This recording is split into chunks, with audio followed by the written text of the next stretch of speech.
is this the reason that you are not a trumpet player today? Something happened to my computer, and every beat I had ever made was gone. Yeah. But they saw me there sitting on the couch. I was almost passed out, but I wasn't holding whiskey. Mm-hmm. I was holding a bottle of Pine Sol. Damn. I said it's nothing to me, ain't new to the ring. I son anybody who wanted with me. The stupidity, if it's I and it's you, then one of these things is losing to me. Who could it be? Will it be you? Indubitably. Host Bader, the undisputed podcast for the independent music industry, with your hosts Clef Wonder, Jordan, and Calvin II. What up, though? My name is Calvin II. This is Clef Wonder and Jordan, and this is the Post Bader podcast. Today, we are talking about what moment did you have in entertainment that made you want to actually quit the game, and what did you get, what happened, or what did you do to make you say, like, man, I'm not quitting, I'm a ride or die. Well, you know, the first time I met Calvin, I was damn. I was like, you know what? Yo, what if that was true, though? Damn. Because I did kind of come out of, I used to not have studio etiquette, y'all. No, it's kind of a true story, and I said some stuff about a session that may or may not have been true. I don't know. I don't have the song, but that would have been, I'd be like, I hope you didn't quit over that. That was trash. No, fortunately, we was good there. Now, I'm more so saying when I was exposed to he's doing it. Oh, then I feel like it's just nothing to aspire to. Oh, you my know God. I'm saying? Like, ew. Like, let me find something more challenging. I'm gonna be a dentist. Mom, you were right. Let me chill. Nah, I'm playing. I honestly, do you have like a more immediate story? Because I'm pondering mine right now. Mm-hmm. Me? Mm-hmm. Yeah. And you don't have to have names in it if I don't know how private these things are. The question is a moment where I contemplated. Yeah, where you were like seriously super close let to me it. like actually quit. Oh damn, I have two. I just remembered another one. I mean, oh my God. Are we worried about getting too dark of a moment? No, not at all, nigga. Bro. But okay, but you also have to give the light, or the J light, as some people say, to how you got out of it. You have to say. You know what? I'm gonna keep it 100 because as a keep it a whole buck. Okay, please, and a couple of extra cents because I will never really say that I came close to actually quitting music. Really? But I really didn't ever come close to it. But I did come close to quitting life, which would have ended the music career, and it was because of music. Ooh, okay. So, and it wasn't just because of music, but I basically went through how I want to say this. I went through maybe a series of unfortunate events. Damn. Shout out Lemony Snickets. And I want to say from my junior and senior year of undergrad, I went through some events back and forth. I was dating someone previous to that. That didn't work out. It got pretty embarrassing because she ended up having a situation with another dude in her home country, and that dude happened to be a good friend of mine, but they never told me. So they never told me, but his best friend told me. And while they were still there, and they were also posting all these pictures on Facebook, hanging out, and my dumb ass set him up because he was like, "I'm going to X country, not going to put it out there." I was like, "Oh, you should look up X girl," And they had already known each other? Yeah, we all went to school together. I was like, "Yeah, she gonna be there then. She gonna be there at that time." I'm actually coming out there this month. Now that's very actually secure of you. That's like on some like. Hold on. Were you and the girl? And I'm not saying this from like he was in the right. I'm just saying this for context. Were y'all already broken up? No, we were together at this point in time. My God! At this point in time, we were together so at least. Yeah, this is cold-blooded. Yeah, no. Yeah, we were probably together at least a year or something like that at this point. So, Jesus. So let me just say, we were probably together about a year. So, at that point, and this is a guy that I was pretty decent friends with, to the point where I've given him like shoes. I've given him clothes. Like he's been at my house. Like I like those shoes. I like those clothes. He's like, I like that girlfriend. I had a small studio This is like when I first started doing audio in undergrad, but I was actually in school for something else for performance. But I started like getting really into audio and stuff like that. So I built a little studio, me and my roommates. Mm-hmm. And then he was part of this band, and they would come over and record. I let them record for free because I like the band. So yeah, so we were that cool. You know, he went in my closet like, those shoes are dope. I was like, you can have them because I don't wear them. You know, so we were that cool. We played a couple of ensembles and whatever. So that's how that. That's worked like out. y'all are friends for real. That's yeah. That's So not so we were associates. friends for real. And then Sheesh. you know, they did some not drugs, but you know, got some absinthe, some stuff like some things happened that shouldn't have happened. And she wished it never happened, but she tried to keep Blame it it from on the me. absinthe. Yeah. You know, so that's part of one story. Let me tell you. On after that, I got hit in the eye. So I was walking down the street in Boston, and you know, it snows a lot. So they're putting down salt on black ice almost. Yeah. It ricochets off a car, hits me directly in the eye. And I'm bleeding. Like how big is the chunk of ice? I mean, salt. I don't know. All I knew is I'm walking down the street and it was just like that. Wow. And it knocked me straight to the ground. I didn't know what happened. I thought somebody threw something at me. And but the salt truck had some rocks that ricocheted off into the car. Something hit me directly in the eye. They found me laying there. Were you knocked out unconscious? Yeah. Oh my God. How soon after the last event was this? This was like same day. That'd be wild. This was like kind of like the same year. Mhm. So after the event of the other stuff that happened, but me and my ex-girlfriend, we're still cool. Like we're friends at this point, trying to work through a friendship. Oh, okay. So she was kind of there for me at that moment. You know, but blah blah blah. And then so that was bad. Had to get surgery on that. Couldn't see. Could have read the patch for a while. Mhm. And the biggest thing that happened during that entire period was that I was playing basketball, and a friend of mine, I'm not going to throw his business out there because he's, you know, a good dude. But he is good a guy. family, you know, got a little bit overzealous playing basketball. Oh, You know, is this the? Oh, I'm sorry. And then basically he tried to go up for a layup, like, and I kind of already had I had the defense on him already for this block. Like it's about to happen. It's a blocking So foul. he just kind of like goes through, like just trying to knock me out because he knows it's like I already had him on the defensive end. Yeah. And his shoulder hits the bottom of my chin like this, and my top teeth crush all my bottom teeth.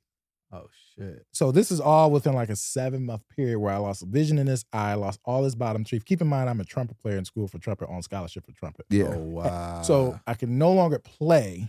I have some pretty pissed off teachers like, we spending money on some black kid at this But I school remember. that's not going to be able to play. Yeah. So I couldn't play. I'm dealing with the ridicule of this relationship that everyone knows that she cheated and all that stuff. It's like we weren't a secret couple. We were both, because you know how certain schools, Mm-hmm. you know, shout out to NEC because they definitely, you know, y'all help me do a lot of things. So I'm not going to say this is a bad thing. But you know how certain schools try to get extra color in their school. You know, you know how they market. So So me and this girl, we were Damn. not only on magazines, we were on literally the billboards of the school in the city. Ooh, damn. So people Like holding hands on the Beverly Center? Like, damn. No, they just knew us individually. So when we were actually dating together, people thought it was like, oh, those two people, the black guy from the jazz department and all that, he's playing with these people. She's playing on, if I say too much, you'll figure out who she is. And then so that's how that was going down. You're giving too much info. Yeah, but either way, I this was is like a oh, shit. 9-month picture. This is a 9-month period. And locations and billboards. Where I'm just like, all right, now I can't play trumpet. I can barely see. I'm dealing with this relationship where she really actually still just wants to be friends because she felt so bad about what happened, but she no longer wants to be together anymore because of all of the things that Girl, happened. you better go find somebody else. So no, it was pretty bad. And then I'm like in with this a patch apartment on his eye and broken bottom Yeah. teeth. Like, Yeah, it was I pretty- feel you. I understand the He's quagmire that you're hopeless, with. holeless. So- It's bad. one of my roommates It's not came home good. and saw me Teethless. sitting in the dark in the living room. Oh my God, man. And he told me what happened. I don't, and I believe everything because I kind of was like blacking out at the moment because I was just like, This is when you came to after. no. This is after time had passed, like maybe a month or two had passed because I'm just dealing with stuff, and then like the public ridicule the stuff with my relationship, humiliation, eye and teeth and stuff, like everyone knew about this, even the dean of students and stuff like that. Oh my like God. everyone knew. Like it's to the point where everyone sees you and they're like, Oh, This is some 13 Reasons Why type shit. This is bad. This is reason 5, 9, and 13. It was pretty This bad. is fucking- So when he came home, he said I was sitting there on the couch, like I had been drinking a lot, like a lot of. Like just whiskey and stuff, like a lot during that time. Like they said I had a lot of bottles around, and I just would drink it because I get smaller ones, thinking that I'm not going to drink that much, and I ended up drinking the whole thing. They said, but they saw me there sitting on the couch. I was almost passed out, but I wasn't holding whiskey. I was holding a bottle of Pine Sol. Damn. So, and then they rushed over to see if I drank any. They wasn't even sure. Then there's a whole hospital thing. I didn't find out I didn't drink any at all. And then it was just like, were you thinking about it? How did you get the Pine Sol? And I probably at some point got to that point. I'm just thinking like, I don't know. So it got that deep. And then the school found out. They excused me for a while. It was like, you got to go. You got to go see somebody. When you say excuse, does that mean that they like permitted you to leave, or they were like, no, nigga, you have to They go? permitted me to leave with an open end date to come back. They said, you got to go take some time, and we don't think you should do it here. So that's when I went to go stay in New York for a few weeks with my friends. I feel like I told you, I can say his name, Vilray, with Rachel and Vilray. I remember that. Did you hit me? I think I was in New York at that time. I think you might have hit me up, but I don't know. Oh yeah, you might. Maybe. But yeah, I went to stay with him, get clear heads, talk to a psychologist for a while just to get my stuff on, and then I came back to school like after 3-4 weeks. I got my head back on straight, and then, just stuff like, it was just too much going on. And then I began this long rehab of like practice. Just like, I was like, at this point, like I got 1 year to get into grad school. I basically can't play in these ensembles. I'm just going to try to prepare for auditions because that's the only thing I can do right now. Like, and I was in a lot of pain to the point of like, I was a lead player when it came to jazz. So I play a lot of high stuff, a lot of high notes, a lot of shit fast. So, and like, I couldn't really do that anymore because, an all-night salsa gig, it's going to pay you $100, but you're going to pay 2-3 hours, like going back off and on stage. And I was like, that's how I made my money on the side. I couldn't play those gigs because 45 minutes in, I'm like, I'm in serious pain from these fake teeth. To this day, it's still fake. Now, a quick question, because I remember you telling me about this at one point. You previously, just as a safety precaution, made a mold of your teeth, right? After that, the thing is, I didn't at that point. So during that time, it was starting to be a thing where people figured out, like, you should start having molds of your teeth. They'll tell all the brass players, is like, get a mold of your teeth and get 2 molds of them and keep one in like a safe in your house in case the house catches fire, and also keep one like with your parents, and stuff like that. Because you have to understand, as an instrumentalist, where you are trying to make it into like an orchestra or even a big 5 orchestra, you're trying to do stuff like that big. It's like, this is your livelihood. This is how you will provide for your family. If that stops, like, you're going to basically only be able to depend on teaching unless you're a pretty damn good composer or you know how to pivot in the music industry, which is eventually what I did. But most people don't. So there's just like, you need to get a mold of your teeth. And after I broke my teeth, like, most of the trumpet players I knew in Boston, especially their teachers, was just like, go get the molds done now because this kid's done. He just doesn't know it yet. And I don't, like, they didn't say that stuff to my face. Only a couple of people who, like, I'm going to say it like this, loved me enough to give me like real tough love. Like, there's like, you got a long way back. That's basically like, some teachers just like, no, you could do it. This is like, he's like, no, man, like, you can do this. Like, you got the game. And some teachers like, you can play the audition, like, because the audition is 20 minutes. Like, I can prep you for that. You have the skills. You can do this. You've been playing a long time. You understand what things need to sound like. But then if you book it. Yeah. And I did. And I did get into Manhattan School for grad school. It got all the way to, I want to say 2 weeks before check-in. And I just called him and was like, I need to forego a year. And it was like, why? I was like, I just need to make sure that, I'm not gonna lie, I gave him a bullshit excuse at that time because I just didn't know what I needed to do. But in my mind, I knew, like, I can't do this shit. Wow. I can't, I got to that point, I was hanging out at my friend's house and she's like, you really good at this, music production stuff. And I know you do a lot of engineering, like, and I know you want to get into Manhattan School. That was your first choice. You did all this whole year worth of practicing just to do the audition because you barely could play. And I was just like, so are you gonna be happy there? And I was like, I had an apartment. I think it was Mm-hmm. Washington Heights or something. And I was like, nah, because I'm still in pain at a maximum of an hour. Like 45 minutes used to be, and I kind of increased it to an hour. But after an hour, I'm in a lot of pain of playing. And I'm like, the long end of this game, if I don't really, really, really get to the point where I can just play without pain, Mm-hmm. I'm never going to win a job. You know, Wow. and I'm never going to excel at a job even if I win, because I can fool you enough on an audition, but like I'm not going to get tenure at a job once they realize like you can't play that long. Yeah. You know, so I got to that point. I was like, I told them I'm not going to come this year, and I put off, and then the next year I put off, and then it was just like, all right, it's been 2 years. Are you coming? I was like, I can't. So this is this the reason that you are not a trumpet player today? This is the whole reason. This is like, this is Wow. So basically what? Like Wow. this was Yeah. the pivot. This was This is the this- origin story that I this is never pivot. knew. I think I never knew my- the origin story of Clef Wonder. Yeah, my orange is still here, right back here. But like, and I still play like by myself in here, you know, just do warm With the lights off. solemnly. Solemnly. But no, I still So do. one might say that this sequence of events is the reason that we were blessed with nails, hair, hips, heels. I mean, I was We would thinking not that have there nails, is hair, some- hips, heels. Not at all. if it was to keep it 100. Yeah, Mhm. we will Yeah. not, because We Dope would not exist, because We Dope formed 6 months after that, about 9 months after that. wow. So basically, because at that point, when I made that decision, I'm not going to Manhattan School, I had then made the point that I was going to Berkeley for music production engineering and music synth. So I had to do the first semester because they don't let you do shit there for some reason, even if you got degrees, until you've been there a semester. It's just taking your money. Sorry, Berkeley, but that's what you'll do. So and then you apply for NP&E and synth. That's like basically the best departments to go there for. Just keeping 100.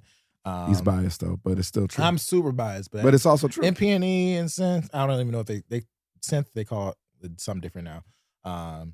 But it's dope. But yeah, so that's how I met Kofi and Q. So I had a class with Q, Mhm. and me and Q was in hip hop production. I'm like, we just take this stuff just because you're just trying to get A so you can get into the actual music production engineering program, do stuff. So you just like, and the person who's teaching this class is somebody who I went to school with at NEC. Shout out Alonzo Harris, who's actually the musician, her music director. Wow. So, and that's how we met her, Gabby, before she was her, when she was like 13 years old. So because Wow. of him, and he was me and Q's teacher, and I went to school with him in undergrad. And at the same time, I had a different class with Kofi, with Susan Rogers, who turned out to be our mentor, who formed We Dope out of the three of us. Basically, we formed it, but she basically mentored us while we were cultivating a sound. And actually, if you're thinking about it, more importantly, me and my daughter are in a commercial with her right now for Nationwide Insurance. Oh, swear to God. Yeah, not Oh, even I joking. thought you Oh, meant that's Susan fire. Rogers. You talking about her? I was like, Not her. you ain't in a commercial Oh, with Susan wow. Rogers. Like she, I just bro, wanted, Bro, this is so I just wanted to son on my daughter. She's amazing. We're in a That's commercial with her. hey. It's really sweet. Nation. No, can't sing that. We Yeah. love, we love a girl dad. We love a girl dad. She's so sweet. Can't sing that song. But Sorry. yeah, so Keep that, going. that's a story. That's Bro, a that whole, was a great. Thank That you for was sharing great. that, because that was actually vulnerable. I didn't- I appreciate didn't it. think about every it. time that we was an hang origin out, story for your origin story for There you. were every time I hang out with him, like I've known Carl longer than anybody, Yeah. dang near, and like Mhm. I'm like, what? He's like, yeah. So I saved President Bush from choking. What? What are you talking about? Yeah, it like. Why I guess wouldn't you mention that? I forget that you lived like 26 years of life Yeah, before I met man, you. it's- So I'm learning new shit all the time. I didn't know that y'all two were friends from school. Yeah, that's true. I literally was Yeah. like, oh, this dude Calvin, they met in LA or some Yeah, shit. nah, Mhm. pretty cool. You know, picked him up on the side of the I mean, street. yeah. I was in front of a 7-Eleven. It was good. I was like, hey, mister. That's a great man. That's a but- great. Would you say that was your rock bottom? No, I wouldn't say that. I can't recall exactly how I felt since it was like almost 18 years ago. But I know that there was a point in time where I was like, you know, a lot of my family, when they listen to this, they're not going to know this. I want to say there's like 2 or 3 people that in my family that actually knew this was going on, and probably not even to the magnitude. I know like there's my cousin Mark that knew, like he was talking to me the whole time while I was actually relocating to New York. I mean, obviously there's Vilray because you know why I was there, and then it's my roommates and stuff like that. My mother knew all of the details macro, like they knew all the things that actually happened. but she didn't have any actual details of emotions and things happening really going on, because all she knew was just like, shit is hitting the fan. He's gonna have to make some decisions in life soon. So, but you know, she stuck through it and just, you know, let me deal with it how I was going to deal with it. But, and so can't say that I was like for sure suicidal, because I don't know if anyone saw me being suicidal. I just like, it could have just been a moment, or at least it, for me, I always look at it like a bad night out of all a series of bad months. It was a whole bunch of bad months. And then there was just one night that was just like, I didn't really have it that night. So, and it was just, it wasn't one thing. It was so many things. It was just like, because like coming from where I come from, it's just like, I basically have been a fully decided musician at that point for the last 10 years. Because I'm like maybe 20 years old, 21 years old at this point. And I'm like, since at 10 or 11, this is like when I've actually made the decision of being a professional musician in some form. I always was going to go to law school anyway, but I was, as far as what my profession was, I decided pretty much around 11, because at that point I just chose to go to arts only and stuff like that. And then, and I'm just thinking like,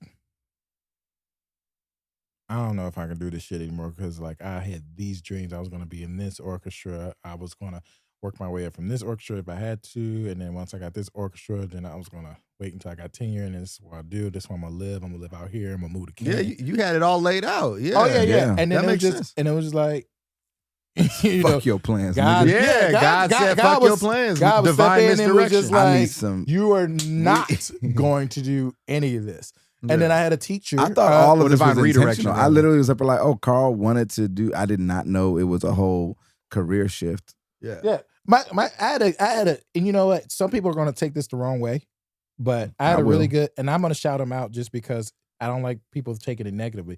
But I had a teacher that I'm not going to say he was like my say teacher. His name. He wasn't my teacher, because I actually had other teachers like Steve Emery and Schluter in the Boston. Schluter.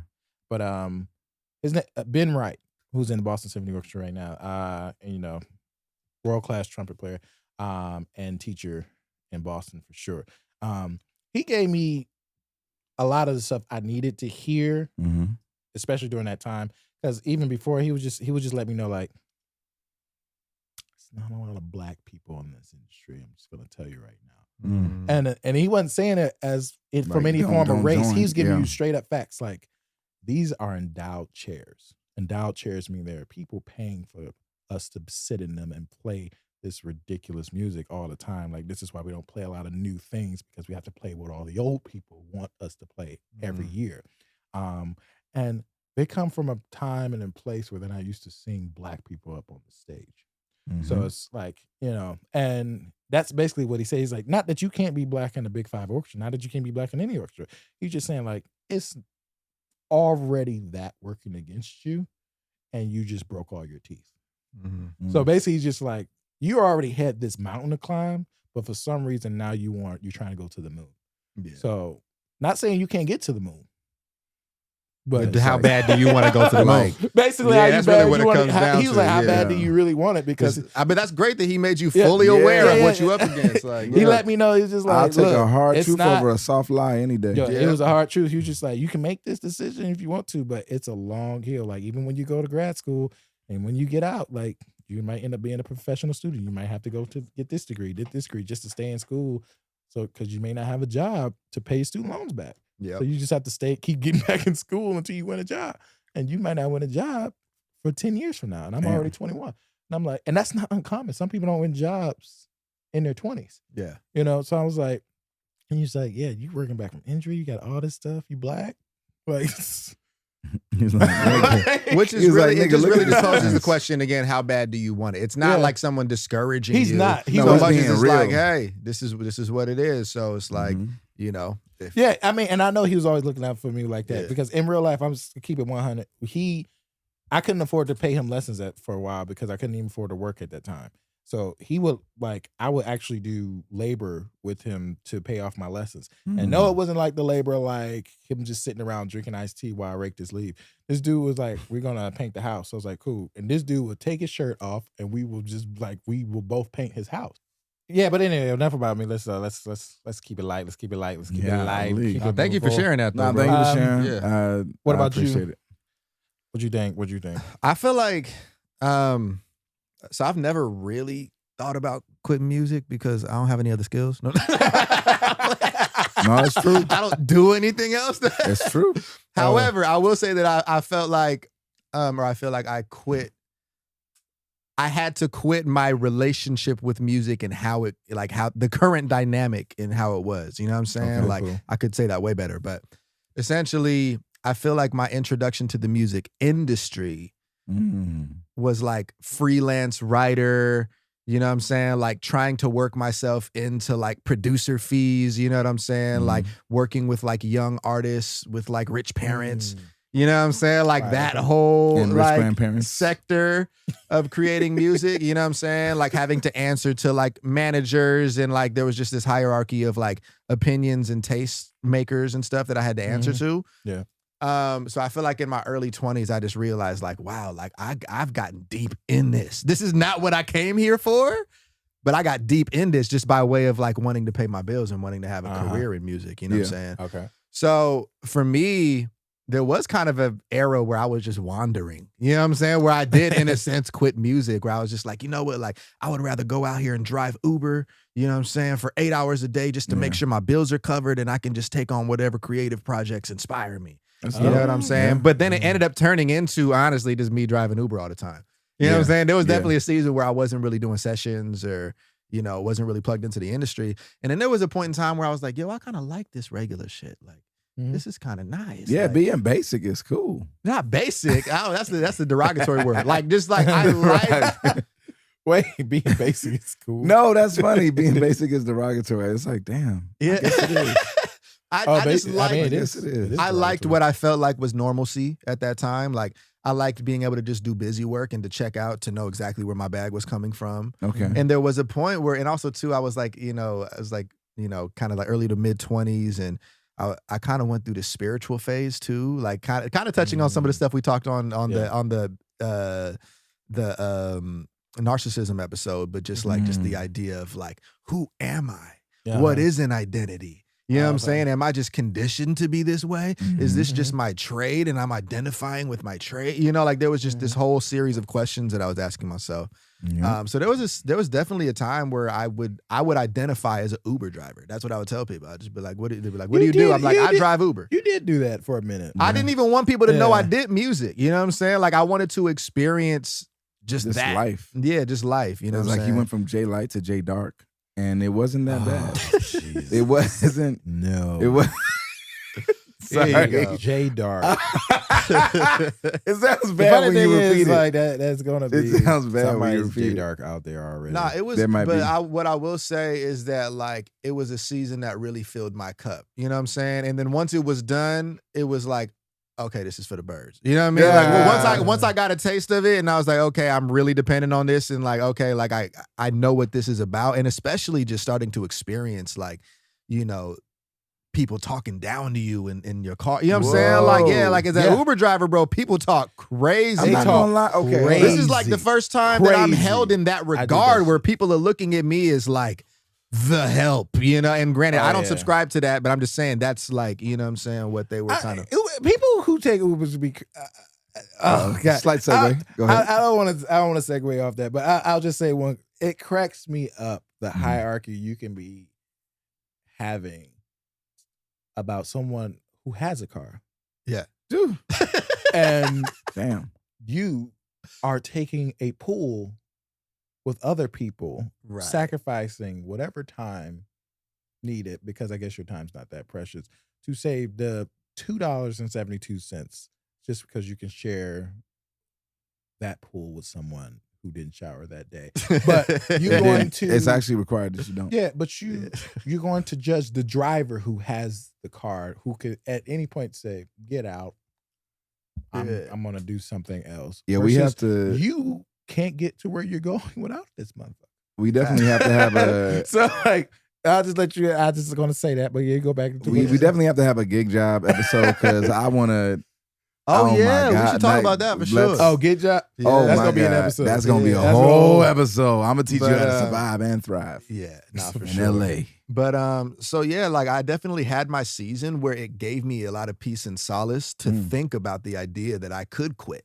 You know what I'm saying? Like I actually Okay, like held on to I that. like Like, you know that. what? I don't have to do music. I don't have to I like, like that. be wildly successful. I could like just live my life and Yeah, like, and is like that- have great relationships and like find activities and hobbies that I like it was just very because I feel like growing up I was a very high achiever. I held myself to a very high bar. Every year after I was 8 years old and I wasn't Michael Jackson, I failed. Like that's kind of like that was my paradigm. And then Yeah. like even my introduction to, you know, my career path, it was like 16 years old, you know, booking the second audition that I ever did, you know, booking a series of acting jobs, like it being super cool, like being somebody from San Diego, being on TV screens and then coming to LA and I'm on 106 and Park. And I very much so like had this, you know, crazy standard that I felt like I had to live up to. And it was very freeing and liberating to be like, or you could just be you. Yeah. Or you could just, you know, drive around would all day and let say- the wind take you where it takes you. I would Yeah. definitely say one of the best like mental changes I had is when I had to differentiate what I do from who I was. Yeah. Because it was a big thing because like I didn't even used to actually I love music. I'm just a musician by nature, but I wouldn't even like send out music to people because it was like the music was too much of me. And so if you didn't like my song, you didn't like me. Yeah. And so I couldn't accept that. And I was up like, no, like people don't like Beyonce songs. Yeah. It's okay. It doesn't take away from who she is. And a song ain't who she is. Right. It's just something that she makes. Nah. And like, Yeah. I learned that actually when I started acting, you know, as an actor.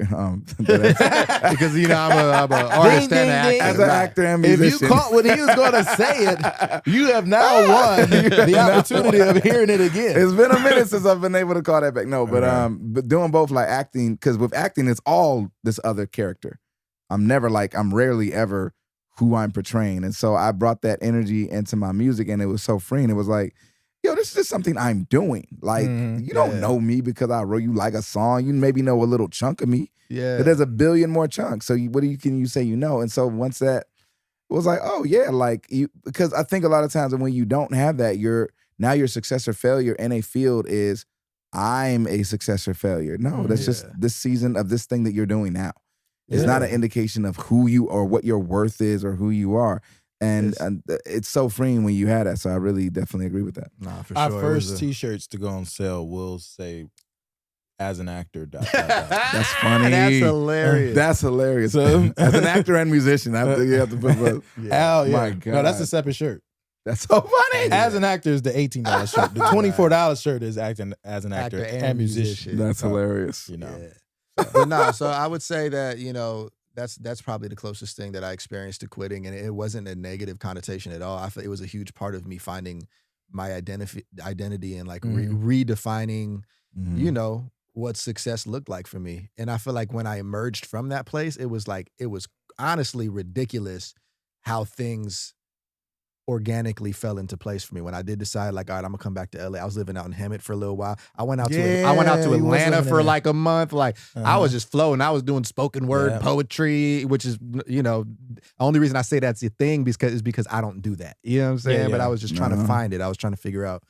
Find who you were. I mean, and I don't know, that sounds deep and everything, but it's like, especially when you're in the creative field, you do need to find out, like, okay, hold on, who am I? Because these people are paying me to portray this thing. Yeah. But is that actually me? And you're getting paid good money sometimes. Yeah. So it's like, hold up, am I this thing that I'm getting paid for? Especially when you're young. Yeah. It's like, dude, you don't even necessarily know better to a degree. Like, oh, is this me? Yeah. Yeah. What's the difference? Who is me separate of this stuff that I'm doing? I had no idea, bro. I thought I did, but I really had no idea. Yeah. My yeah. identity and self-worth was totally tied to the level of like the accolade at that time. You know what I'm saying? It's funny. And I was a true. young man too. Like, granted, you Accolades, know, for there's sure.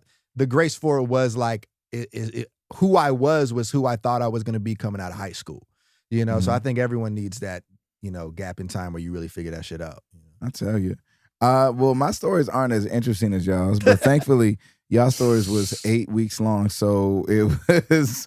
I don't have to be that interesting. I feel bad though. I'm like, damn. But unlike y'all, I actually was like flat out about to quit. It wasn't no like, I was about to check out or I just wanted to expand. No, I was about to quit this shit for real. Flat the hell out. I was like, I'm done. I can't do this anymore. I'm done.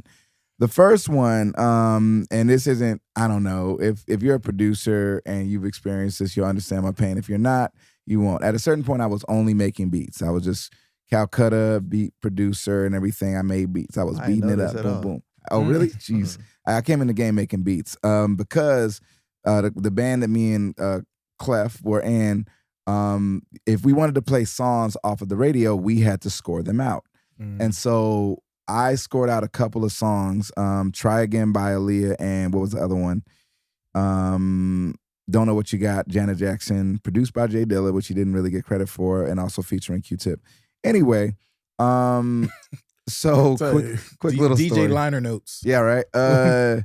So anyway, so I was just making beats and everything. It was going great. Everybody was loving my beats. And at one point, I can't remember what happened, but this is before I knew the importance of backups. And something happened to my computer, and every beat I had ever made was gone. Yeah, that'll do it. That'll do it. When I tell you, funny. I just remember being like, after trying everything, I just remember just crying in the fetal position, like crying. Dang. Like it was such a pain because it was like, especially when you're younger, your beats are like your kids. It's like, this is all I got. And I was getting some traction too and everything, and it was just like, I honestly, I went on a sabbatical. I just couldn't make anything. I couldn't even try for like 3 months.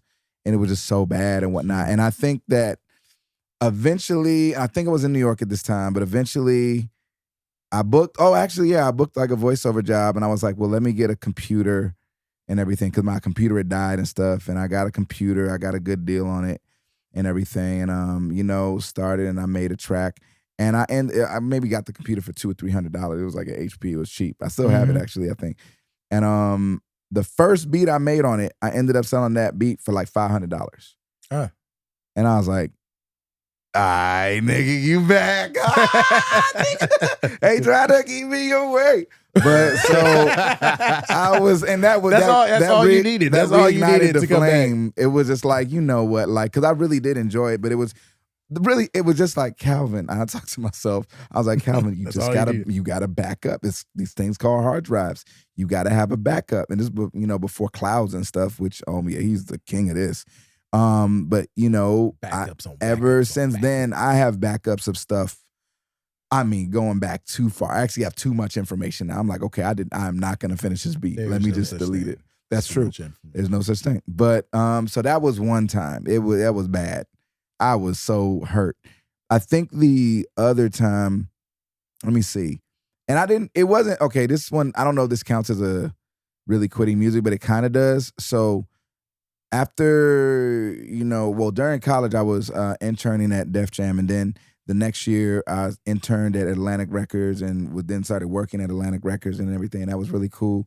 And but then I graduated, and like every connection I had, I was trying to do work and actually work. I was like, I'm out of school now, blah, blah, blah. And nothing was happening. It was just cold trail. But then like, I had a job on set on a TV show, like handing out food. It was called craft service, if you know.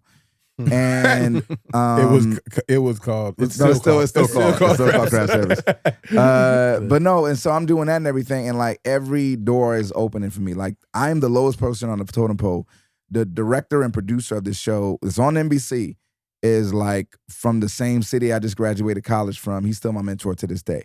I'm just chatting with some random woman on set. We hit it off. It turns out to be Brooke Shields. She's the lead actress on the set. And you'd be gorgeous. surprised how often he just happened to be talking to people like, oh, hey. Because they white. The gift. They're like, hey, what's up? He don't know white actors. And I don't know. That's funny. At the time, I really didn't. So I literally asked one of my coworkers, I'm like, yo, who is that tall, beautiful woman that I was like chatting with? And he was like, this is his words, not mine. He was like, Nick, are you retarded? I'm like, what? Who is she? He's like, bro, that's Brooke Shields. She's the star of the show. I'm like, oh my gosh. No. But where was I in the story? Oh yeah. So no, I just had all of this favor from all of these people in acting and whatnot. And then somebody on set was like, hey, I got this acting school, you should like maybe sign up. And I was like, no, I'm not trying to act right now. I'm doing music and stuff. He's like, you can act at the same time. I was like, no. And he was just very persistent. Shout out to Daryl Sledge. And then one day he came to me and was like, yo, you can audit my class if you want. And I was like, you need like an accountant or something? He was like, no, like audit. That means to like sit in. I didn't know. Oh, it means to real sit green. in. I was green. I know I'm on set. I don't know nothing. But it means just to sit in on the class and just, audit if you like it or not. And I did. And everybody was super talented. And I was like, well, if I can learn how to act half as good as these people, I can make some money. Turns out I was right. But at that point, it was just like, I remember just being really upset because I wanted to do music really bad. But everything, like the waves of my life was going towards acting. And I remember just like praying about it and being mad and everything. And it was like, oh God, why? I want to do music. Why? And he was just sitting there like, wow, that's some good drama right there. I think that's going to serve you well. Go ahead, little Negro. You're going to be fine. You're going to be great. And so I didn't stop music altogether, but I stopped like producing around that time. And I would just like work on my songwriting. So I was like, okay, I knew I had to focus on music to get any type of, I know I had to focus on acting to really get any headway in it. And I wasn't going to be able to really pursue both. So I laid music down and whatnot and went full throttle for acting and stuff. And that was just really hard to do. But then when I moved out to LA, it was like, I met some people, started going to some open mics. Now I'm doing the artist thing out here. And it was like, oh, snap, this is going well. Now, like the songs I had written, now I'm not just doing beats, now I'm writing full songs. Like literally, I started, my first show as a performer was in Malibu at the Sunset.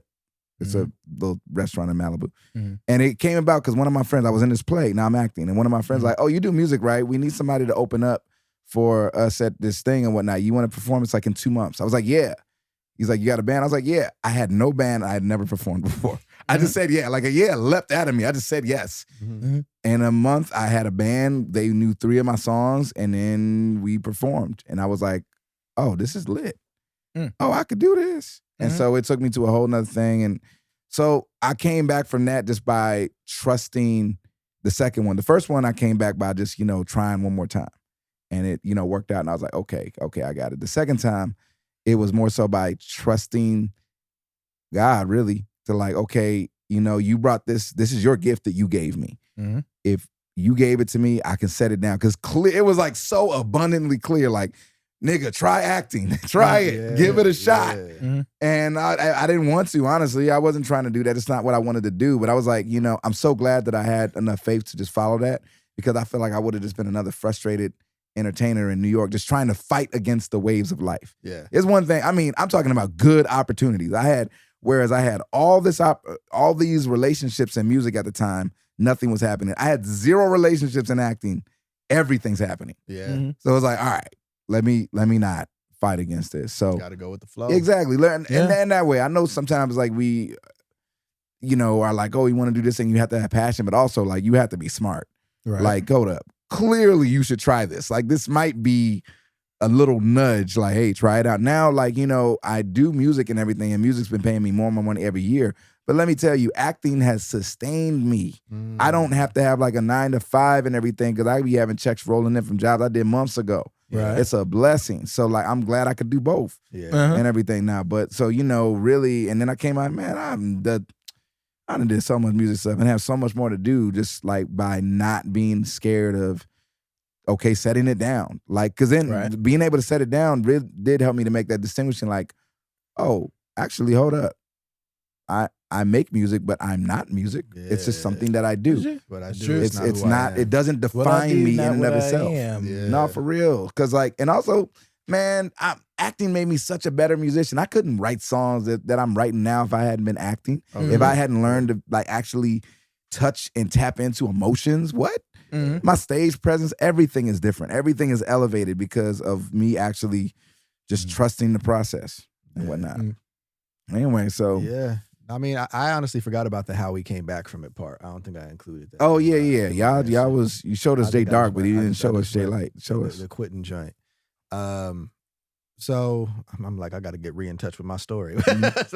Okay, so essentially I was kind of like out in the wilderness. And granted, I don't think I ever fully quit music because I was still like, I did 2 jingle contests and I was just doing Oh stuff, my God, that was during your break? That was like during my You break. were going hard during your break. Damn. But again, just talking about like just the flow, the divine current, bro, like it was literally like things were just popping. Like my homie texted me. He was like, hey, bro, Barnes Firm is doing a jingle contest. You should do this. I was like, oh, cool. Like I'll spend, 4 hours doing something for that. You know what I'm saying? So there was no like real investment. Like before I was pursuing a career in music proactively. At this point, I was just like, oh, I can do that. That sounds fun. That's cool. Yeah, let's do that. You know what I'm saying? So, but in terms of the comeback, I think there was literally just a point where I was like, I can't do this no more. Like, you know what I'm saying? Like this Uber, like having to go out here and drive. There comes a point where, and not to cut you off, but I just because I'm gonna forget it. But like, there comes a point where, especially those who've done gig jobs or done Uber, you're like, okay. The cool thing about my last day, it wasn't the worst day. Yeah. It wasn't my worst day. My worst day of Uber driving, that's for another episode. Yeah. But this day, I went out, and that was actually a great day. I talked to some people, and I remember I started feeling sad. Not because anything had happened, because I was like, oh, yeah, this period is over. And I had I love talking to people and everything. And it was just like, oh, okay. Yeah, I gotta lay this down. I've even tried it a couple of times since, to be honest, just because because there was a time where I loved it, bro. Yeah. Like there was a time where I was a passionate Uber driver. I love the idea of like, I don't know where this is gonna take me today. Dude. I don't know who I'm gonna meet. Man, I love driving anyway. Like, bro, Uber was very liberating for a while. I actually got a whole manager off of I would just talk to people and I'm not joking. Yeah. I got a whole one. I ain't gonna say the manager's name, but I flat out did, and it was great. So it wasn't no like small time. It was like they were big. So there were times. There's been a couple times even in the recent past where I was like, I'm a get my information in and go out do a couple Uber shifts, and it just like I do 2 rides and I'm like, oh yeah, this chapter's over. Yeah. I was like, I'm done with this. And in a good, he said when he was done, he was done. I deleted that app. So I think that the season of quote unquote quitting, like I said, being a thought that I enjoyed, you know what I mean? Like it was like a season of, to your point, Calvin, like creating separation from myself and what I do. Mm-hmm. You know what I'm saying? To where when I decided, okay, I'm ready to do this, I think it was because I knew I no longer identified that way anymore. You know what I'm saying? Like I knew I could come back to it and like have a grip on it and it not have a grip on me. You know what I'm saying? So I came back and I felt like I was just more so in my power. And like I said, I had an intention. I was like, I want to sign a pub deal this year and literally just exploited the hell out of myself. Like, but with a different attitude, but exploited myself in terms of like just plugging in with every session and every person that I could get in with. And then from there, just sort of creating a momentum, and then bada boom, bada bam, bam. Fast forward, here we are. You know what I'm saying? Bam. Bada boom, bada bam. Well, that's been podcast. We did that's been a podcast. We jumped around on that one. We jumped around. We lost focus for sure. No. But it was good, and we came back from the brink of death, from the brink of identity crisis, and from the brink of quitting. That part. Yeah. Love he said the brink. But anyway, man, my name is Calvin II. This is Clef Wonder. That's Jordan, and we are Post Fader Podcast. That part. Bye.